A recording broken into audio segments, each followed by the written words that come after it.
Welcome back to another episode of Opal Wave MTG, a channel dedicated to exploring power levels in EDH and helping you tune your deck to your meta. I'm your host Jacob, and today we're going to be checking out Jetmir, Nexus of Revels, who is a Naya cat demon with 3 different abilities. Creatures you control get +1/+0 and have vigilance as long as you control 3 or more creatures. Creatures you control also get +1/+0 and have trample as long as you control 6 or more creatures. Creatures you control also get +1/+0 and have double strike as long as you control 9 or more creatures. And this is actually, I thought, was a fantastic design for a legendary creature. I actually wish they had used this mechanic a little bit more throughout the rest of the set, like this how many creatures you control matters type of thing. It gave me a really good flashback to Naya block, the Alara block, when they had the power mattered. And when I saw this card spoiled, I really thought they were going to really dig into this mechanic, and unfortunately they didn't do as much as I wanted to, but it's still a really cool commander. As usual, the deck lists are in the description below, and with that, let's go ahead and get started.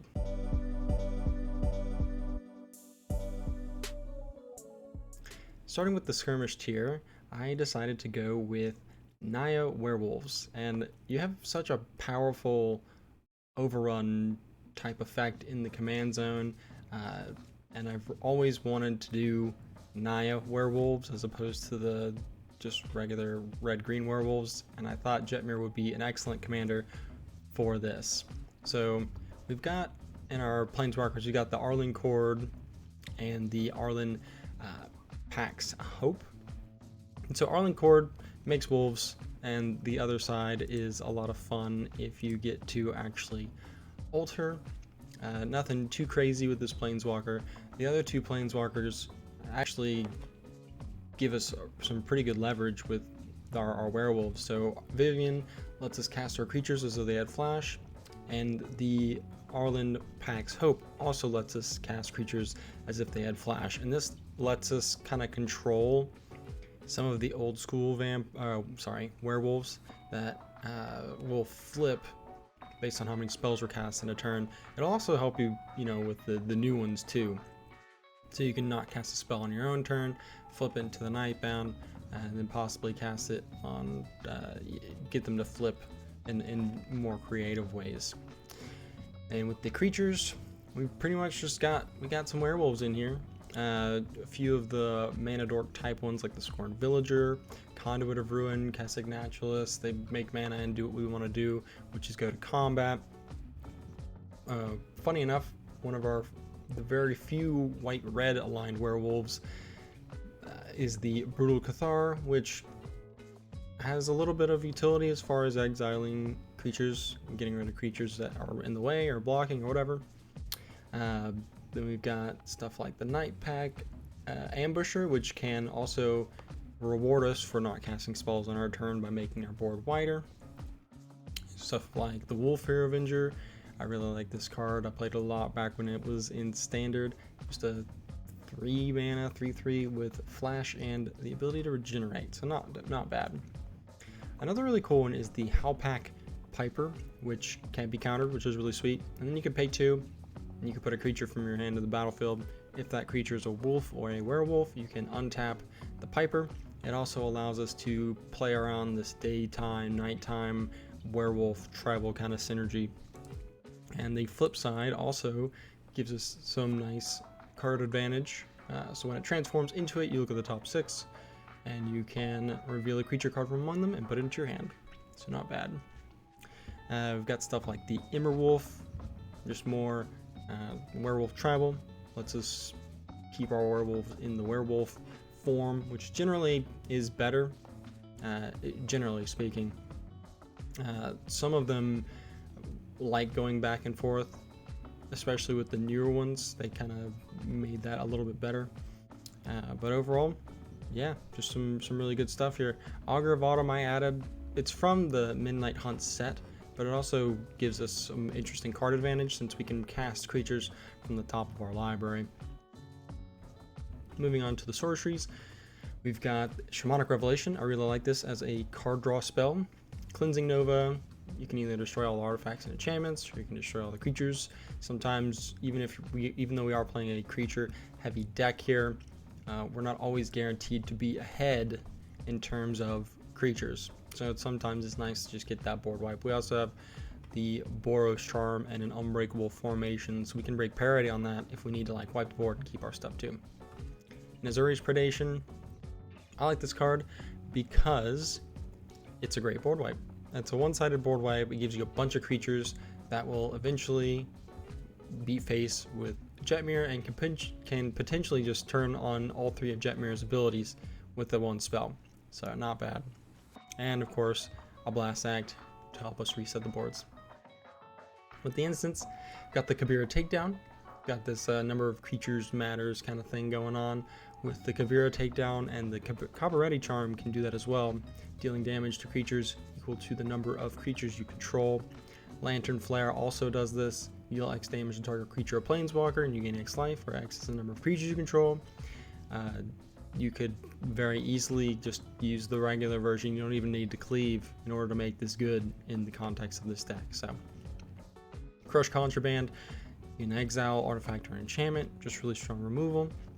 Again, we've got the Boros Charm and the Unbreakable Formation to help protect our board, which is super important since we are a board state based deck. We want to have a big board that we can beat people with, so being able to protect that is really important. And we've got a Kindred Summons, which so you choose a creature type and you can reveal until you reveal X creatures of the chosen type. So obviously we're going to choose Werewolf, and we're going to get a bunch of our werewolves onto the battlefield based on how many we already have on the battlefield. So a nice little card advantage spell that just puts stuff in the battlefield for us, albeit a little expensive. And then a few ramp spells, nothing crazy here, and a Bow of Naya. So attacking creatures you control have Death Touch, which is super great in this deck since we can potentially give double strike with the third ability of Jetmir. It's going to be really hard for our opponents to block, since that first strike damage is going to do the Death Touch, and then they're dead before they can even deal damage to us. In addition to that, we'll have Trample if we have the double strike. So fun little interaction with the Trample and Death Touch. If you only need to deal 1 damage to a creature in order to kill it if it has Death Touch. So with the Trample, you assign 1 damage to the creature and you trample over the rest. So a really strong interaction with the bow. Then a little bit more ramp with like Wild Growth. Kindred Boon also can let us put indestructibility counters on our werewolves. A few of the werewolf synergy type enchantments like Howlpack Resurgence, Full Moon's Rise, Howling Moon, all really cool. And then we've got the Unnatural Growth. It's got the werewolf in the art, so I really wanted to include it, but it also just, I mean, you double the power and they have double strike. This enchantment is going to let you kill people really fast. Guardian Project for a little bit more, just a little bit more card advantage, and a Ranger class, which can also let us play creatures from the top of our library. It also makes a green wolf creature token, which is super sweet. And of course, just a little bit more creature or card advantage with the Elemental Bond. Moving on to the lands, some just really straightforward lands, basics. Got a Command Tower, Alpine Meadow, just some, you know, we're chilling, nothing too crazy, nothing too expensive. And a Kessig Wolf Run, a classic that also just can let us deal a ton of damage. It grants Trample, which is kind of redundant in the context of this deck, but the X is basically doubled in the case of Jetmir, especially once you have you know, the double strike active, you're going to get double duty out of this card, and even more so with the Unnatural Growth, because you could do it before you move to combat. Albeit that's a little bit more risky since you can't do it in response to like no blockers or whatever, but you could still make something really big. And moving on to the battle version of Jetmir, we've changed up our planeswalkers just a little bit. Domri Anarch of Bolas gives our creatures an additional +1/+0 just as a general anthem effect. So if you have Jetmir at its full effect, you're basically getting +4/+0, pretty good. And you also can make your creatures uncounterable with the plus, and when you plus him, creature spells you cast this turn can't be countered. So that's just for the rest of the turn, not even just for the next spell, the next creature spell you cast. So really strong there. And the -2 being able to fight a target creature you don't control can be really powerful. The next Planeswalker we have is the Vivien Monstrous Advocate, which is super strong since you can look at the top card of your library and cast creature spells from the top of your library. Great form of card advantage with this Planeswalker. -2, when you cast your next creature spell this turn, search your library for a creature card with lesser converted mana cost, put it into the battlefield and shuffle.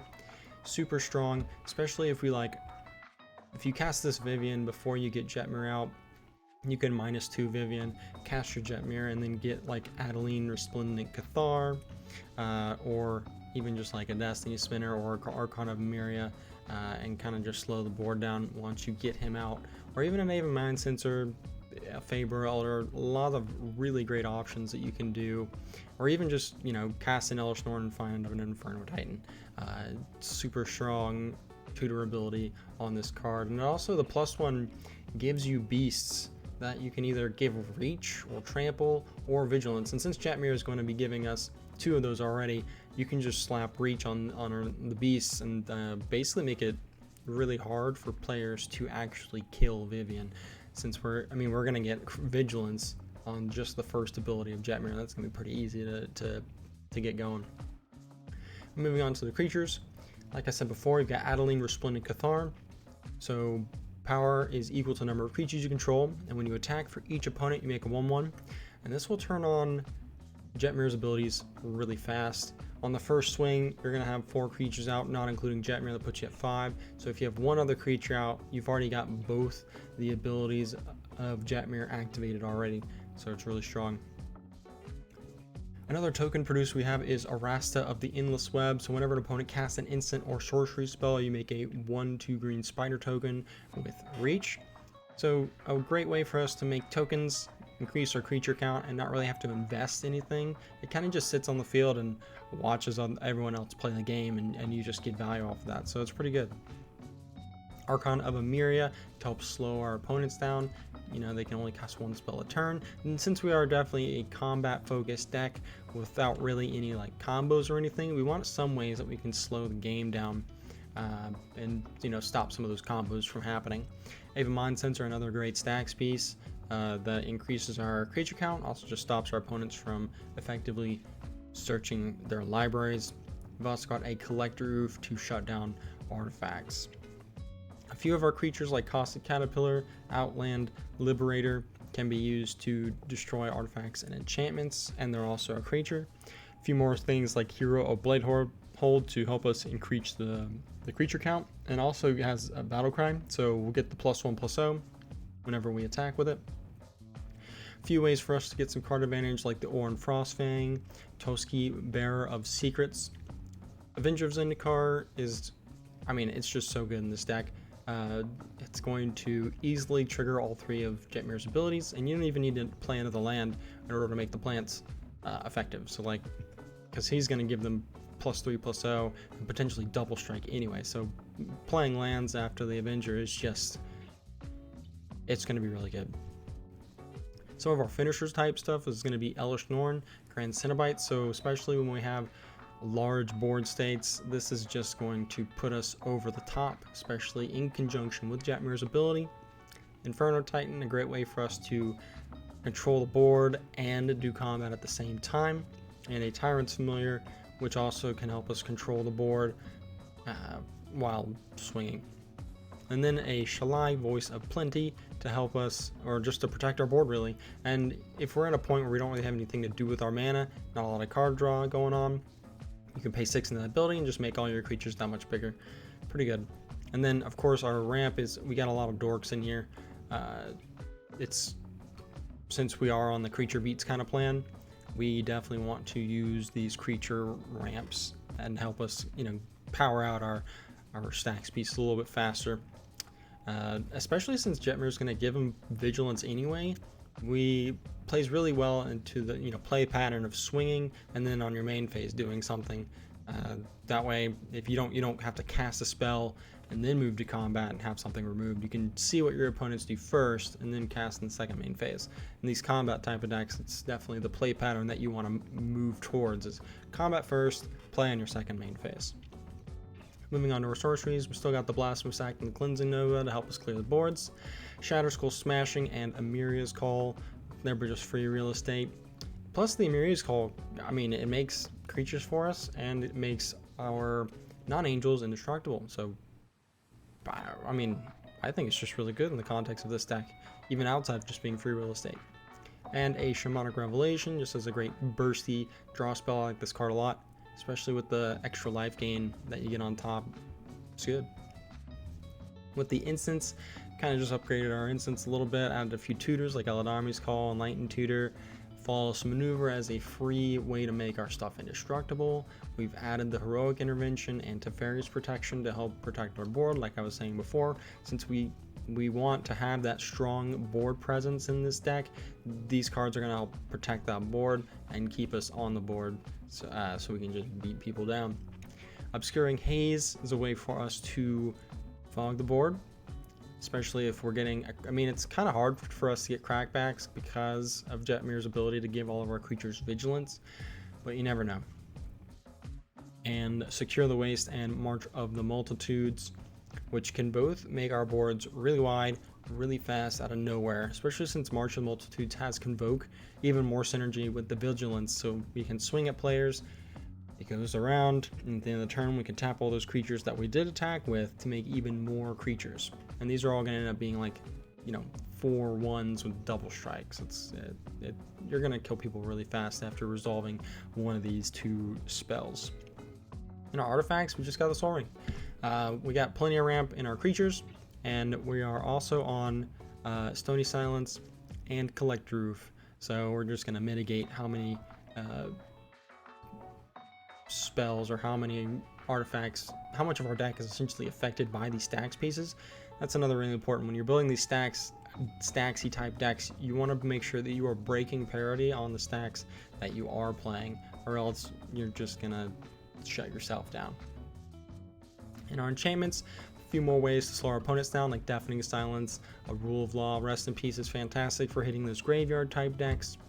And again, the Stony Silence and a Stranglehold. This card is super strong. Your opponents can't take extra turns, and they can't search libraries. Well, if they would begin an extra turn, they skip that turn instead. So essentially, they're not taking that extra turn, but they can still resolve their Time Warp and attempt to take the turn. They just skip it instead.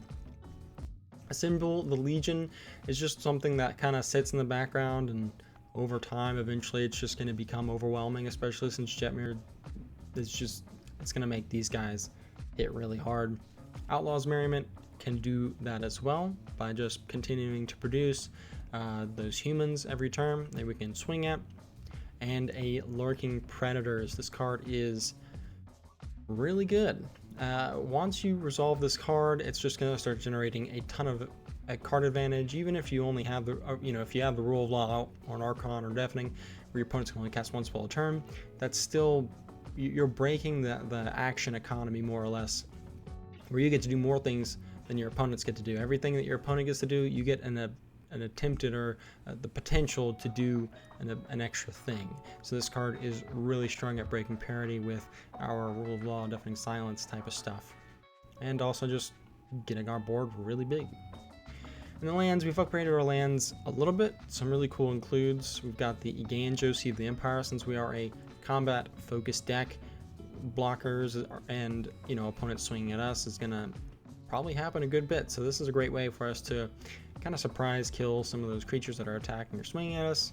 So Kenzan, Crucible of Defiance, is also another really cool card in this deck, where it's a land, but we can also just use it to make 2 1/1 Color Spirit creature tokens, and they will have haste for the rest of the turn, which is not bad. It's pretty good, especially since it fits into a land slot. Just a few more lands that can enter untapped, a few of the shock lands, spectator seating, nothing crazy, just to kind of smooth out our early game and kind of just help fix the colors. Before I move on to the glory version of Jetmir, if you feel like you've gained a little bit more perspective on power levels in EDH and you like the content that I'm doing, please consider liking, subscribing, and if you want to get some feedback on your own deck, consider checking out my Fiverr. I'll have the link for that below, where I do plan on expanding this a little bit, but for right now, I'm just doing some simple feedback on decks. I'll give you feedback on a deck of your choice, and also give it a rating based on my power levels, more or less, where it fits in that power level spectrum. So if you want an objective kind of feedback where it's not just you or your friends looking at the deck, please consider checking out my Fiverr.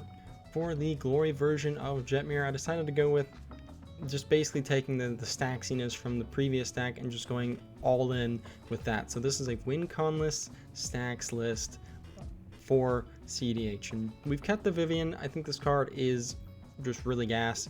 Once you've gummed up the board with a bunch of your stacks pieces, this card can really start carrying a game away with it.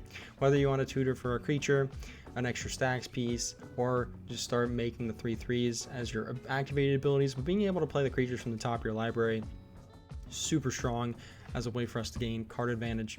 We've kept the Adeline as the most efficient way for us to make the board big really fast.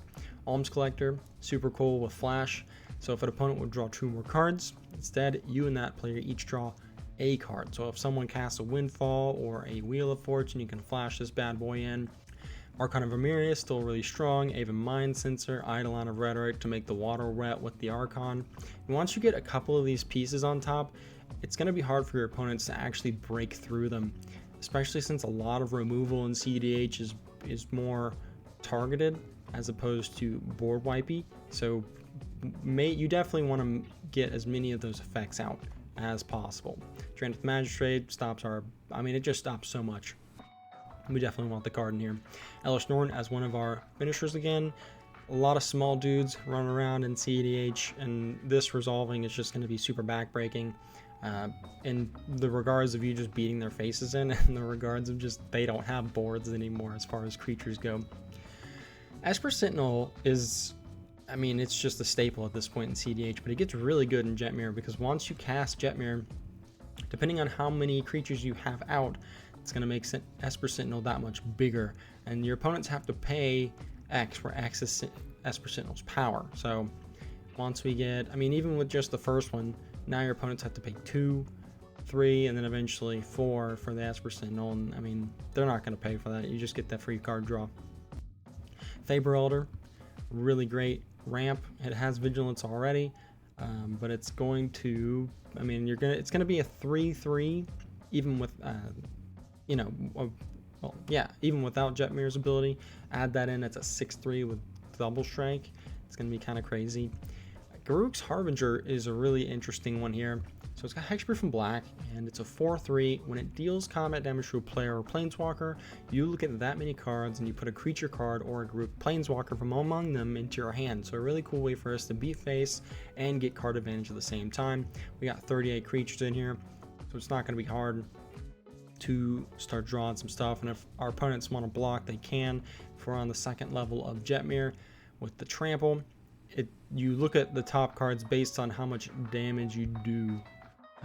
So you don't actually just need to hit them.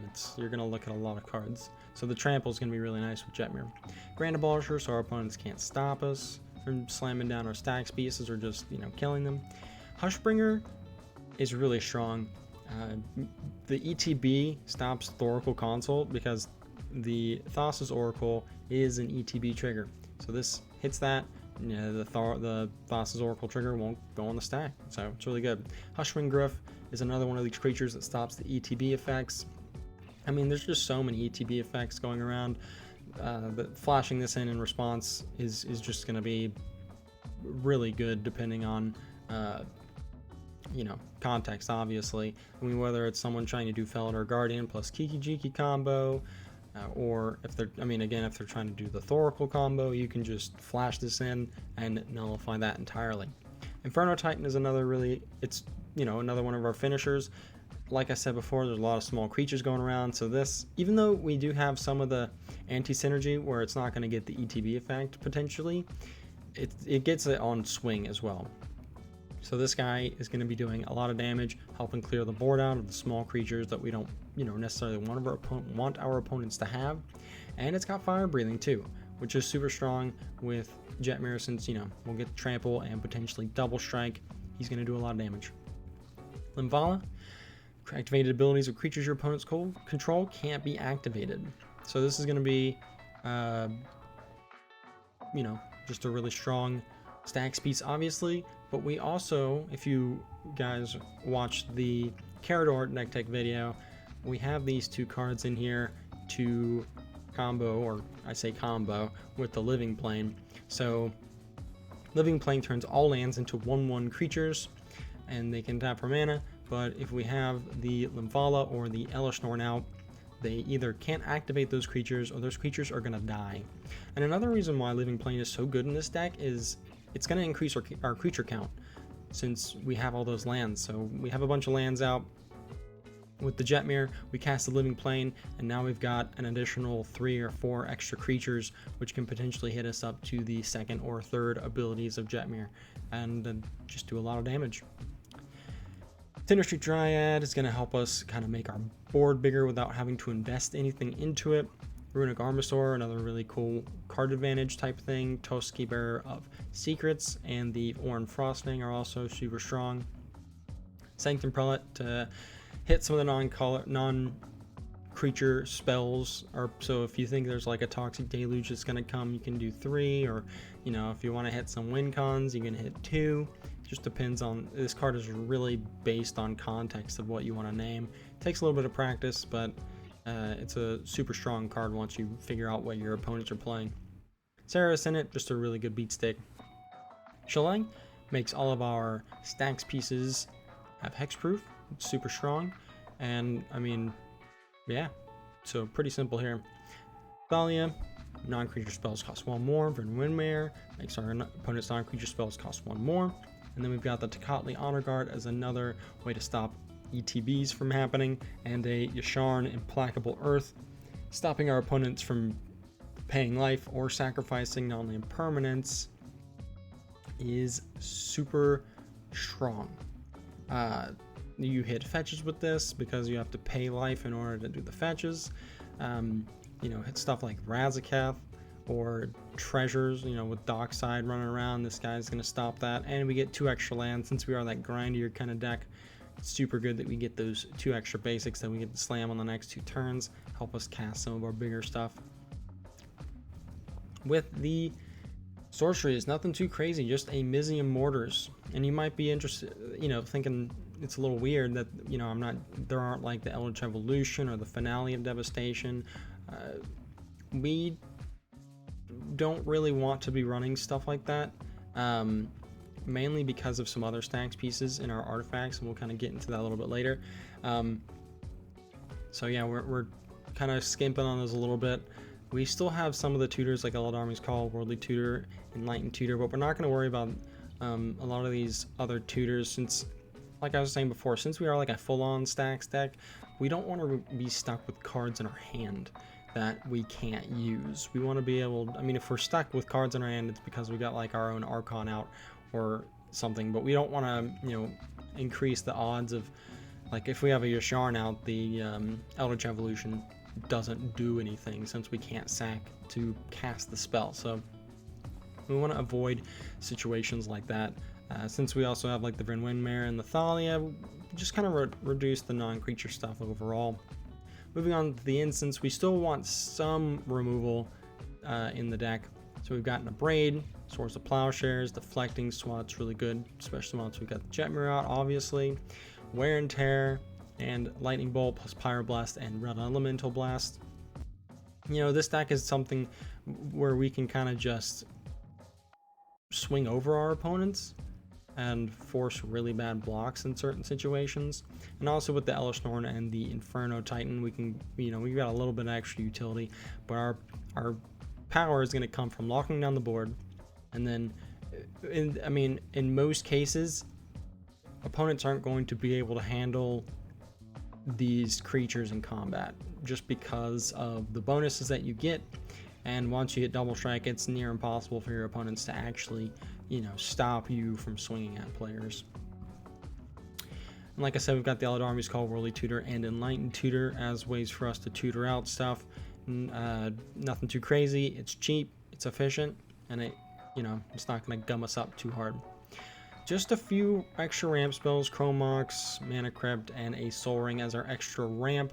We did add the Null Rod as a third way to shut down those artifacts. If there's anything that these Stax decks don't want, it's our opponents to get out ahead before we have a chance to slow them down.